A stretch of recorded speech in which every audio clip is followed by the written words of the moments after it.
Ini udah hangus, ada harapan lagi.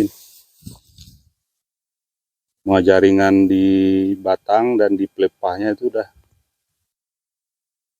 hitam semua, udah dihisap semua sama wereng. Salah satu hama utama bagi kita selain blas dengan penggerek batang ya Pak ya. Wereng ini bisa menyebabkan puso. Kalau udah merah apa tuh enggak ada obatnya lagi, bisa gagal panen kita. Ah, kerumunan help koko. Yang ajak kuwi. Sing ikhlas sing tenanan apa ngene maneh. Pelan-pelan.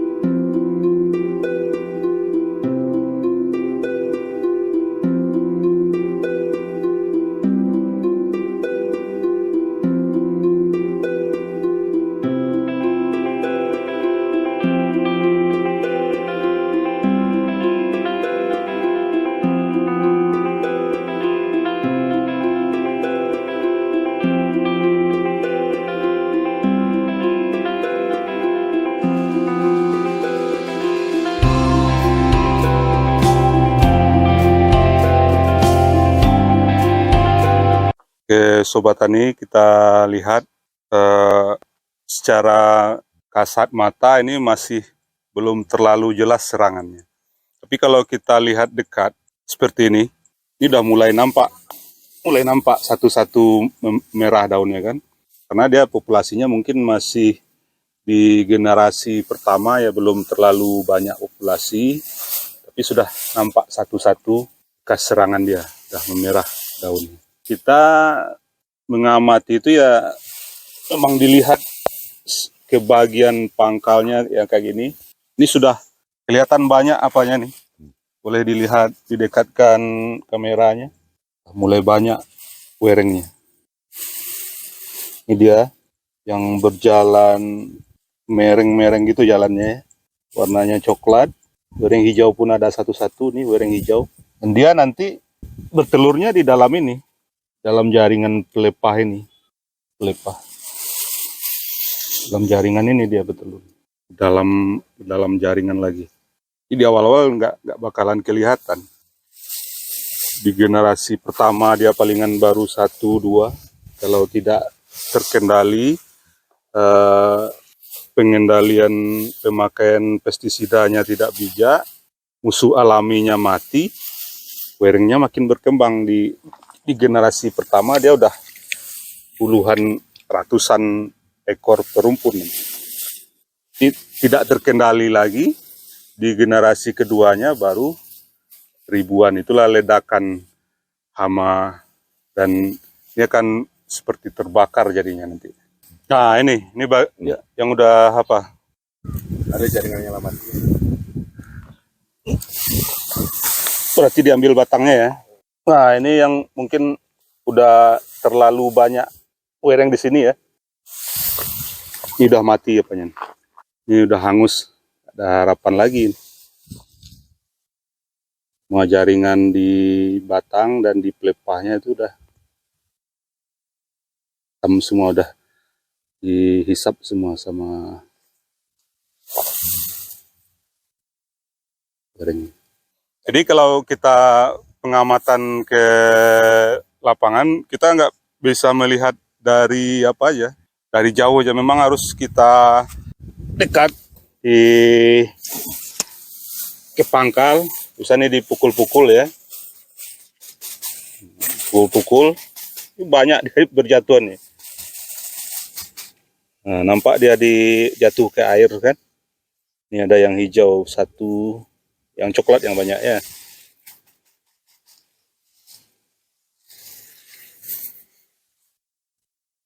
Mungkin kelemahan kita di Sobat Taninya, dia melihat dari luar, warnanya masih bagus, belum tampak terlalu bermasalah, rupanya werengnya udah banyak.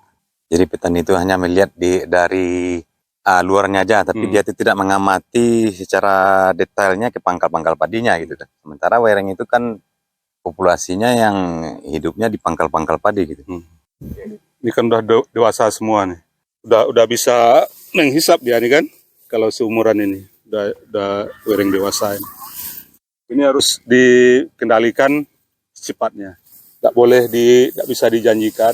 Di pengendalian kita genangi air dulu, genangi supaya wereng yang ada di pangkal-pangkal batang itu dia naik ke atas, baru kita lakukan pengendalian dengan insektisida.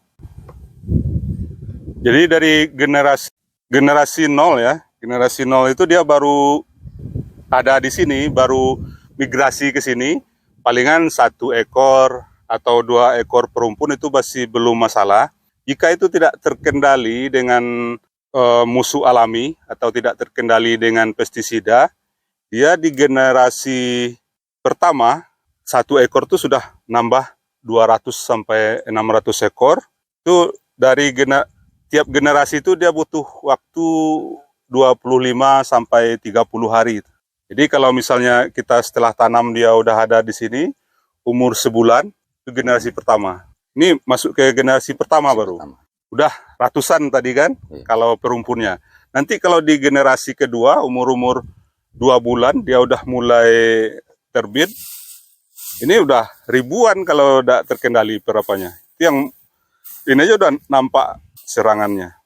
Kalau di generasi kedua udah hangus semua, jadi gagal panen jadinya.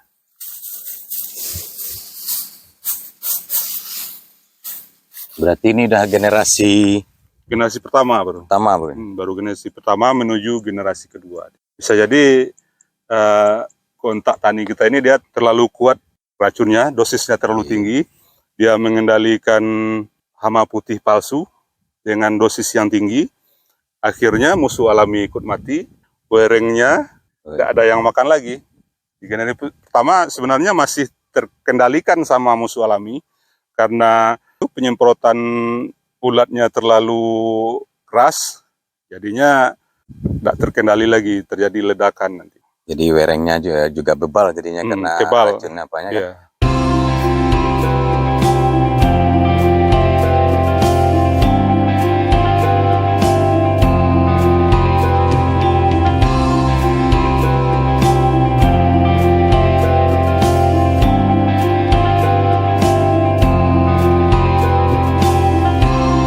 Jadi kita harapkan kita pengamatan rutin Pak kalau wereng Pak.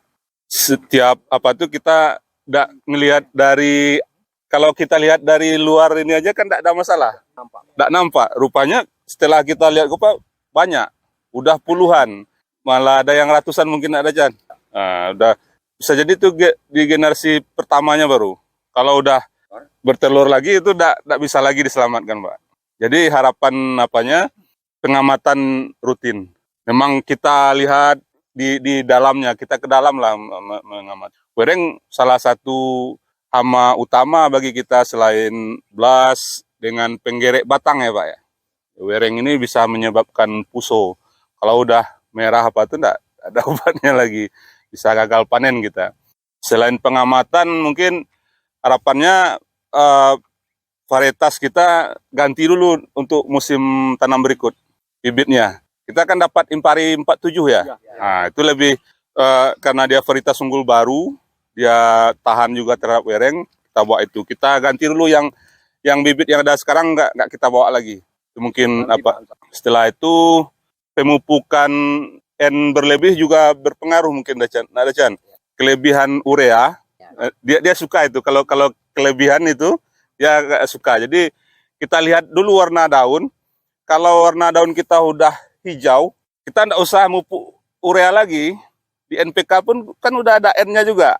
Kadang kita kasih urea, kasih Ponska udah double apanya tuh, double N-nya. Nah, jadi untuk nambah urea kita cek dulu kalau daunnya masih kuning ya perlulah kita tambah urea kan. Tapi kalau udah bagus hijaunya nggak usah ditambah urea. Pemakaian apa Pak Deh? Pemakaian insektisida, kalau kita tidak bijak dalam makai, dia juga bisa memicu itu. kita misalnya mengendalikan ulat hama putih palsu misalnya kan, dengan dosis yang berlebihan. Jadi kalau kita makai apa nanti, kalau ada gelas ukur yang pasti, lebih baik kita memakai itu atau sendok. Kita kan nanya sama apanya berapa satu tutup tuh berapa? Itu banyak. Jadi kan ada ukuran kita baca mililiternya di situ, baca cc-nya. Kalau dengan sendok makan kita itu 5 cc itu biasanya 5 mili. Nah, untuk lebih baik dengan sendok. Tapi kalau ada gelas ukur atau yang kayak suntik itu, untuk suntik itu kan jelas ukurannya. Jadi ketepatan dosis sangat mempengaruhi. Bapak makai menyemprot hama putih palsu dengan dosis yang berlebihan, musuh alami kita mati. Biasanya wereng 2, 1 di tiap rumpun ada musuh alami, ada laba-laba, kayak kepi yang makan wereng, terus dia mati juga.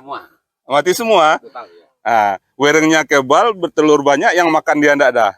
Nah, jadi lebih bijak lah dalam penyemprotan. Jadi kalau apa tuh kita takutnya gagal panen jadinya. Langkah pertamanya saya bertanya dulu, apakah bapak-bapak sudah kenal dengan wereng coklat? Ada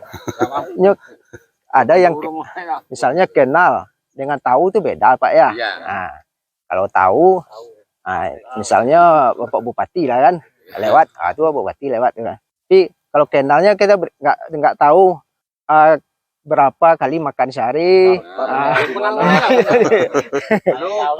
hobinya apa. Lihat sudah. Jadi wereng coklat ini bertelur atau beranak Pak? Telur ya. Nah, jadi wereng coklat ini bertelur Pak ya.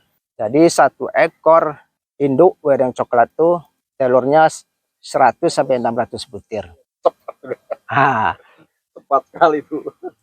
Nah, di telurnya diletakkan di dalam jaringan pelepah. Yang jaringan pelepah ini kan kita bukan bekas tusukan mungkin. Langsung kuning. Kalau jaring pelepah ini Pak, di dalam ini. Di dalam Dalamnya ada rongga ya. Oh iya. Seperti pelepah pisang. Kalau kita besar rongganya kan. Iya. Di padi ini juga ada rongga agak kecil. telurnya di dalam itu. Telurnya di dalam itu. Dengan cara ditusukkan, ada di bawah perutnya itu seperti jarum kan. Bagian perut, bagian bawah, ke belakangnya. Ditusukkan di situ. Dan disusun-susunnya di situ Pak. Oh, disusun. Disusun. Bentuknya seperti buah pisang bon. Bengkok kan. Disusunnya juga seperti sisir pisang tuh. Di dalam satu kelompok ini dia menusukkan telurnya 8-16 butir. Jadi setelah ditusukkan telurnya 7 hari setelah telurnya itu menetas. Masa telurnya itu menetas 7 hari. Jadi mulai bertelur kan 7 hari dia menetas. Waktu menetas tuh pernah Bapak melihat apa enggak wereng apa seperti ampas kelapa tuh putih-putih baru kan. Itu baru menetas tuh. Setiap 3 hari dia ganti kulit. Makin lama makin gelap. Setiap 3 hari ganti kulit.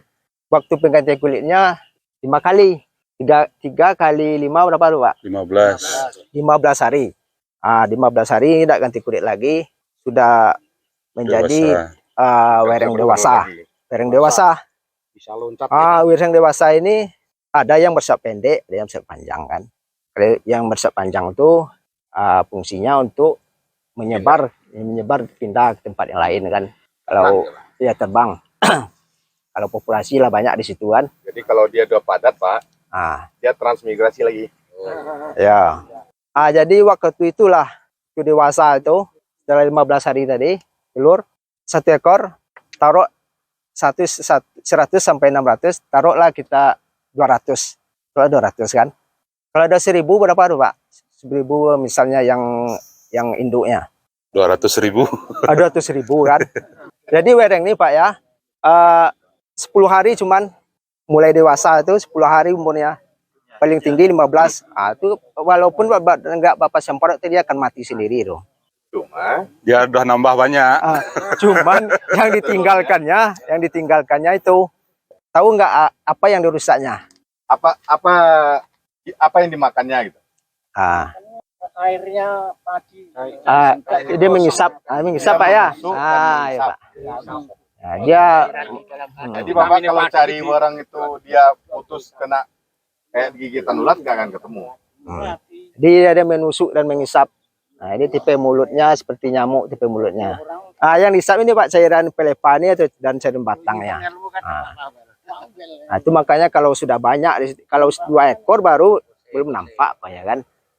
Ini udah ribuan di rumpun tuh baru udah hangus semuanya. Tempat hidup Weren Colok ini cuman 2 Pak, pada padi dan rumput padi-padian. Rumput padi-padian tahu ya. Nah, cuman itu tempat hidupnya. Kalau kita sudah kenal cara hidupnya cuman padi dan perpadian, apa langkah kita? Tentu kita harus menanam serentak di hampar yang luas. Kita harapkan panennya serentak. Kita harus dulu tahu mengerti apanya, berapa umurnya wereng tadi. Ini 3 hari dia ganti kulit. Jadi dewasa. Kalau sudah namanya instar 3, ini sampai instar 5. Jadi tinggal lagi 4 dan 5. Berarti 4, 5 hari itu 6 hari lagi. Berarti 6 hari lagi ini akan bertelur. Kalau ini sudah instar 3 nampaknya Pak. Kenapa sini aja Pak? Jadi sekitar 6 lagi dia bertelur. Jadi kuncinya sebelum dia bertelur kita tuntaskan dulu. Itu. Jadi sudah disemprot sekarang misalnya kan. 3 hari kita lihat lagi. Masih ada enggak? Ada. Rutin Pak. Harus rutin. Sekali tuh.